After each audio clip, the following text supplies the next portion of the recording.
Okay, so welcome back to Kia Beekeeping in central Otago, southern New Zealand. And as you can see, it's about an hour later after I posted that first video about bedding, and we've had a little bit of an increase. So let's just go down here, we'll have a bit of a look. So you can see the colony next door, it's very strong. Not really seeing it. And I'll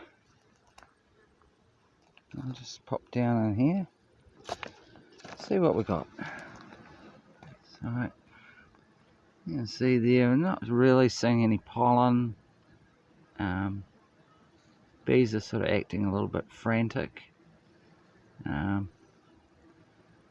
So that indicates to me that this particular bedding is being caused by a nectar flow shortage. And those are board workers.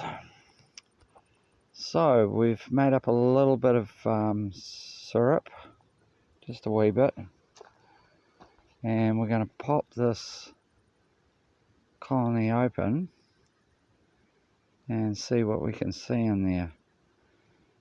Now this is going to be a bit of a rigmarole because I'm a one-man operation and I don't have a camera stand. I'm shooting all this on my phone and my queen raising apiary, which I call the Midori apiary. Generally because in the middle of winter it's the only apiary that has any green in it. I've got this low little cushiony plant that grows here in the winter. It's only in this apiary. So I call it the Midori apiary, or the queen raising apiary. So I'm going to put this down, we're going to pop that strap and pop the lid and see what the story is. I'll be back with you in a wee second. Okay, so I've got the lid off and we're just going to pop this over here. Have a look.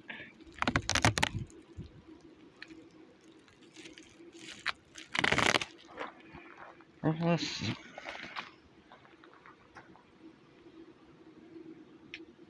And 2 bees in there. Not seeing any signs of that fondant. Grab my smoker, hopefully everything's still going. I'll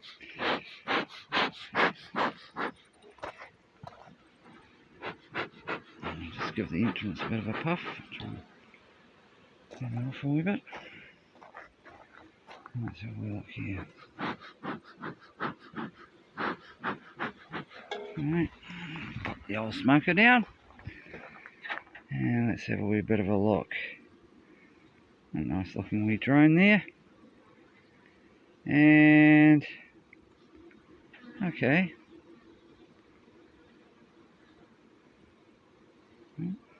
Behavioral strips coming out. Silly darn things. Okay, so we're going to pull some frames here. I'll just crack these boxes and pull some frames and we'll just see what's going on in there. Which means I'm going to have to pop this down, of course. Sorry about popping down and picking up again. Okay, so the first frame out on the edge, we've got a bit of stores at the top there, a little bit of nectar stores, good amount of pollen in the centre, and see if I can stand this up one-handed, show you what we got going on. You can see through the sun there. Hopefully I haven't put my hand in front of the screen. I can't actually see the blasted screen at the moment. But the whole centre of that is full of pollen. So that's looking pretty good to me. Plenty of pollen stores on that frame. This is good. We'll just pop this down in front here. Going for the next one. Just give me.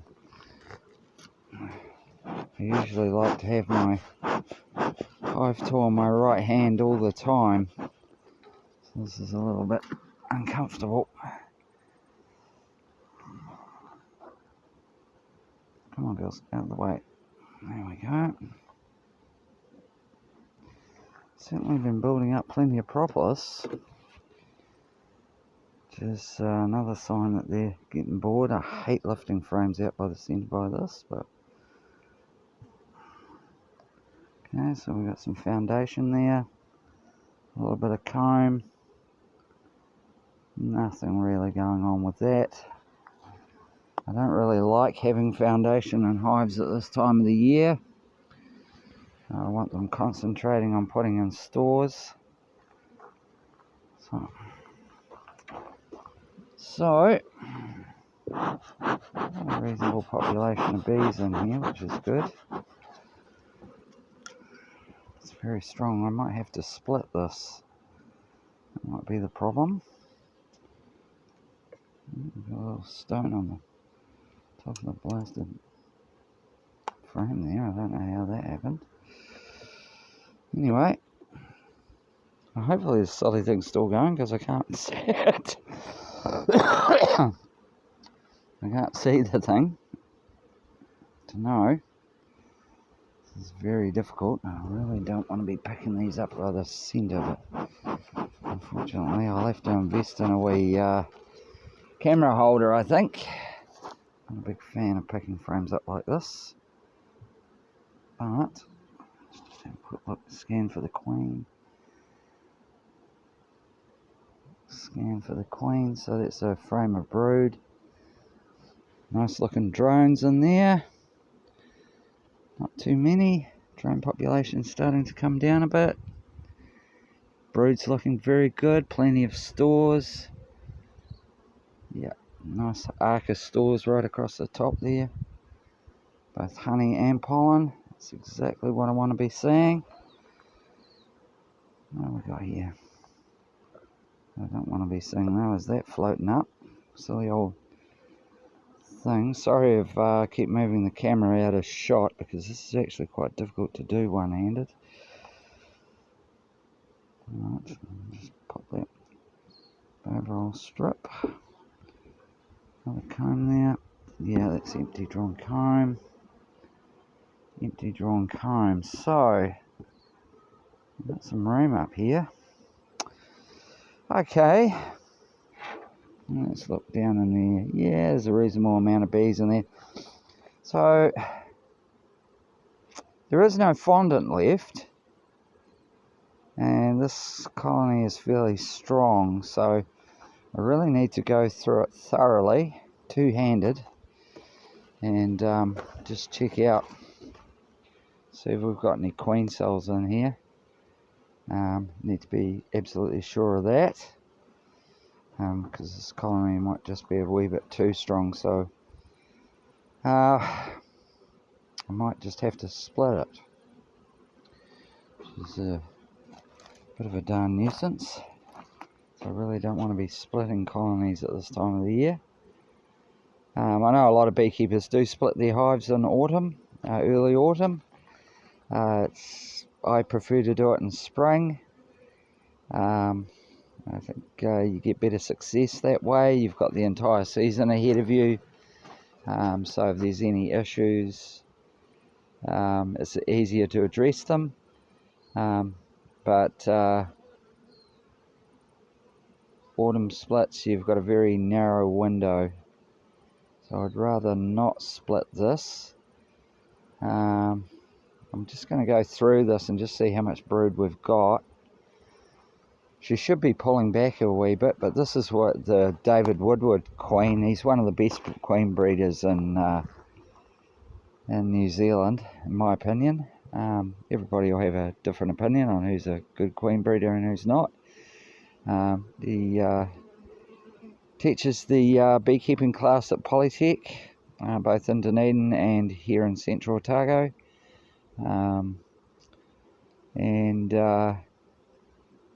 These bees are just built up and built up and built up very rapidly. So she's a mature queen, and she knows how to lay it out. So yeah, I really need to just put this down a wee bit. So what I'm going to do is I'm going to go through. Oh, there we go. We've got a blasted wasp just got in there. There it is. So they've kicked it out. So we've got these yellow jackets. So we're having yellow jacket pressure at the moment. And boy, if one didn't just try and get in there. Fortunately, they booted it out straight away. So what I need to do is just put this down for a bit and we'll come back to it. Okay, so while I was working through this, I thought it'd be interesting just to demonstrate this technique because I haven't seen it demonstrated on YouTube. So this is a little technique that you can use to just give a bit of space. So we've got 3 frames of freshly drawn comb there, and basically we're just having this as a little ventilation space because we've got a lot of bees in this hive, but I don't want to split this hive, so the population will drop. So what I want to do is basically just give a bit of room. I don't want the bees drawing any foundation. They're very light on stores. They're not bad, but they could be a lot better. So we're going to put a little bit of sugar syrup on them. But because of the population that we've got in this hive, we need to create a little bit of space. So basically what I've done is I've taken 3 of those 3 frames of drawn comb and I've spaced them out. It's still very hot here at the moment too, I should hasten to add. It's about 27-28 Celsius right at the moment. So we're just going to give them a little bit of space so that they can ventilate. Now they can store nectar or pollen in these frames if they want to, but they'll come right up into the box. So if we get an autumn nectar flow, I'll come straight back here. We'll take this off.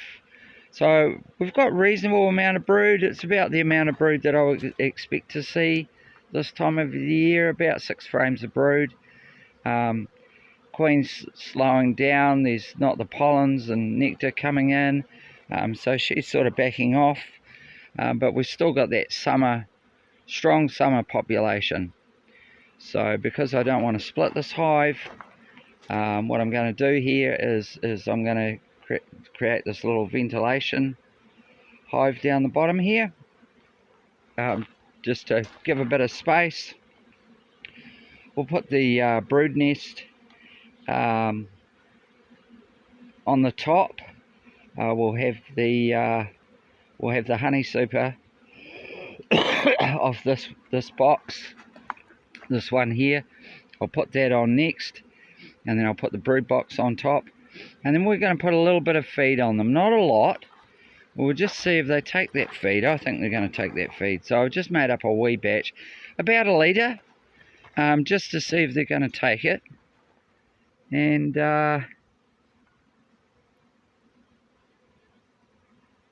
we'll see how we get on. Very happy with the population in this hive though. It's an incredibly strong hive. This population is going to drop, and I'm not happy with putting another full super on them, but I want them to have a little bit of room. So so basically these combs are just acting like a little bit of a ventilation space, and ladders so they can get up into the brood boxes, and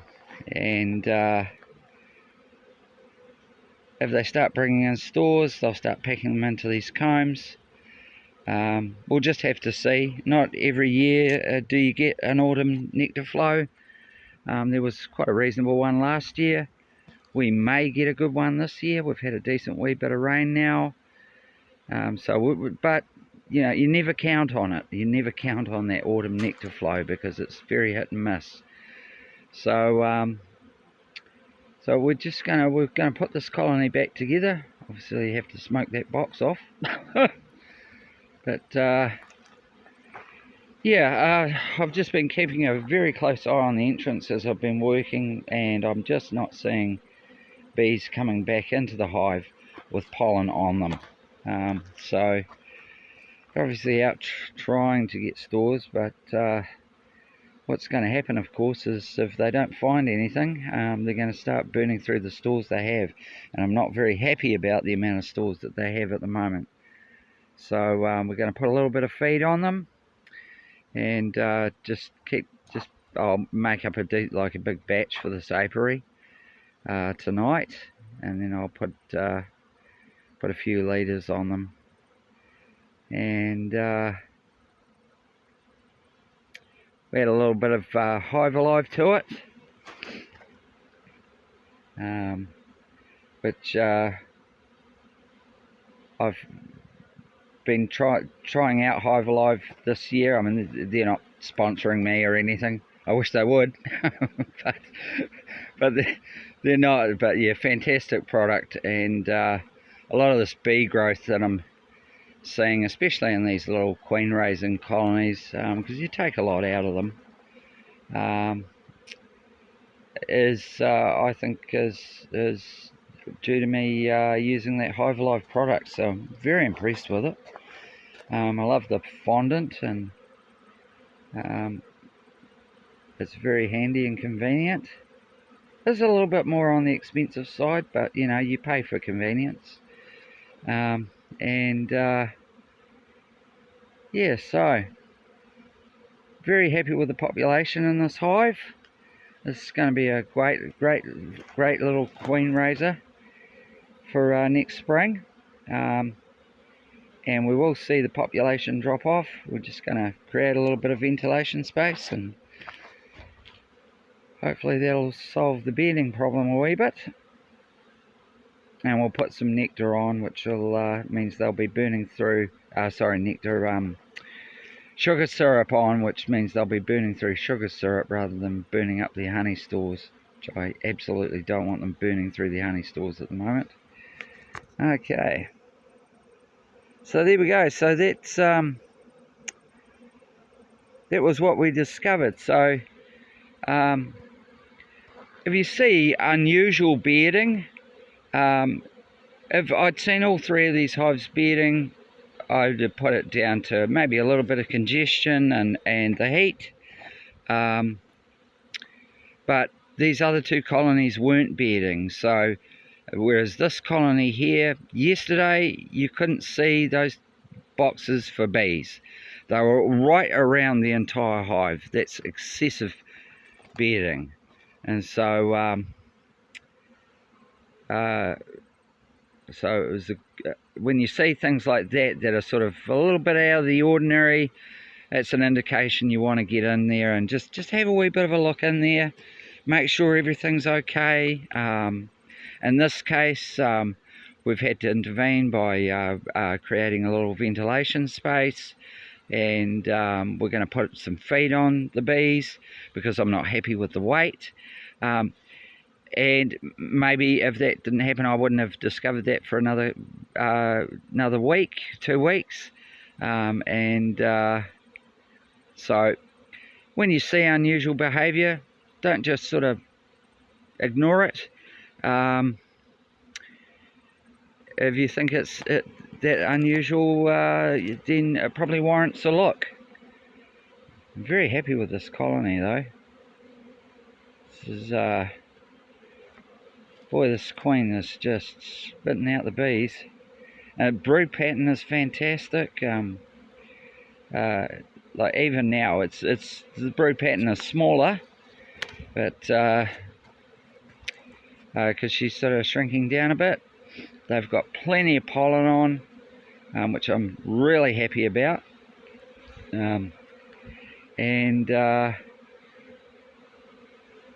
Just not very happy about the winter nectar stores at the moment, so we need to beef that up a wee bit.